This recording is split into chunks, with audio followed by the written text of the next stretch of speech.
When Jesus, the Son of God, became man, he taught his disciples how to pray and how to act. But some men Jesus called to be more than mere followers of him. Some men were called to minister like Jesus and to do mighty works in his stead. As the Gospel of Luke recounts, Jesus gave this authority to 72 disciples who were given the power to cast out demons. Jesus also gave his apostles the authority to forgive sins, for whose sins you shall forgive, they are forgiven them, and whose sins you shall retain, they are retained. Finally, at the institution of the Eucharist at the Last Supper, Jesus gave his apostles the mandate to transform bread and wine into Jesus' body and blood in commemoration of me. Following the Gospels, Acts of the Apostles 8:17 gives an example of the apostles transferring their gifts onto other followers of Christ. Then they laid their hands upon them, and they received the Holy Ghost. The Catholic understanding of this transference of the apostles' authority gradually became understood as one of the 7 sacraments of the Church, the sacrament of holy orders. As the Catechism says in number 1536, Holy orders is the sacrament through which the mission entrusted by Christ to his apostles continues to be exercised in the Church until the end of time.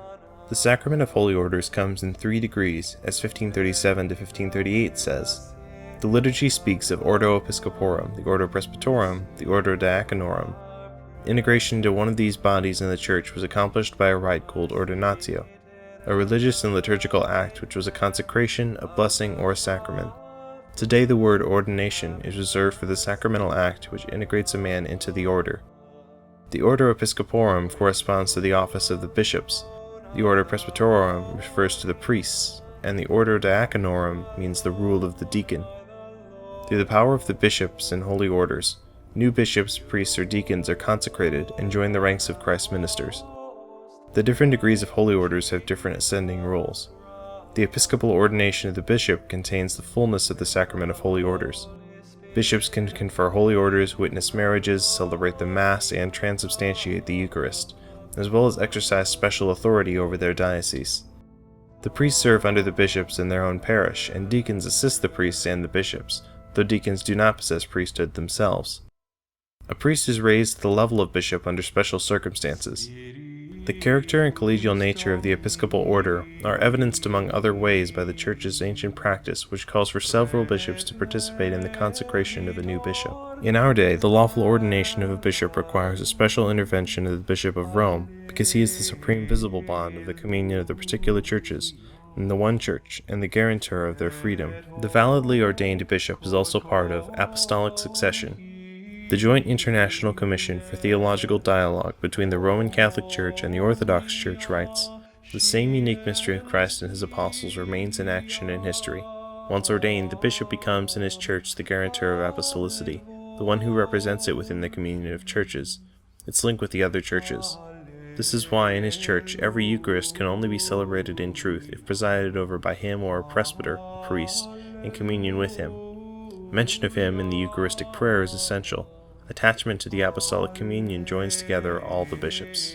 The Orthodox and the non-unified Eastern rites have a greater unity with the Catholic faith than do other religious practices with the Church.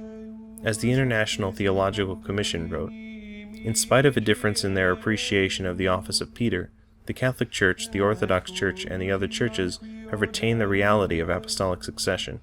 Ordinary priests who are not made bishops exercise much of the same sort of powers as do bishops, as they consecrate Eucharist and forgive sins. They cannot, however, perform the sacrament of holy orders, nor can they ordinarily grant the grace of confirmation. As Catechism of the Catholic Church number 1313 says, "In the Latin rite, the ordinary minister of confirmation is the bishop. If the need arises, the bishop may grant the faculty of administering confirmation to a priest." The word faculty there is key because without the authority of his bishop, a priest lacks the authority to perform certain sacraments such as confirmation. According to the Congregation for the Clergy, the permanent diaconate was more widely encouraged following the Second Vatican Council. After the 5th century, the role of the deacon had become only a temporary role of preparation before priesthood. These deacons were and still are called transitional deacons, and many seminarians are ordained to this form of the diaconate near the end of their education.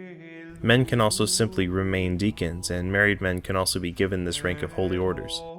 Deacons may read the Gospel at Mass instead of the priest, say the homily, as well as assist the priest throughout the Mass. The deacon's ability extends to the solemn administration of baptism, in the custody and distribution of the Eucharist, in assisting at and blessing marriages, in presiding at the rites of funeral and burial, and in the administration of sacramentals. Interestingly, though the diaconate role has come in and out of use in the Roman Rite, the churches of the East have always maintained it, as the Catechism says. Ultimately, the role of the deacon is to proclaim the scriptures and instruct and exhort the people. Each of these degrees of holy orders participate in the life of the church in a special way, and all have their ancient roots in the first century of Christian practice. The sacrament of holy orders is one more unique sacrament which the church encourages and codifies so that Christ may more readily spread his grace to mankind through every available channel.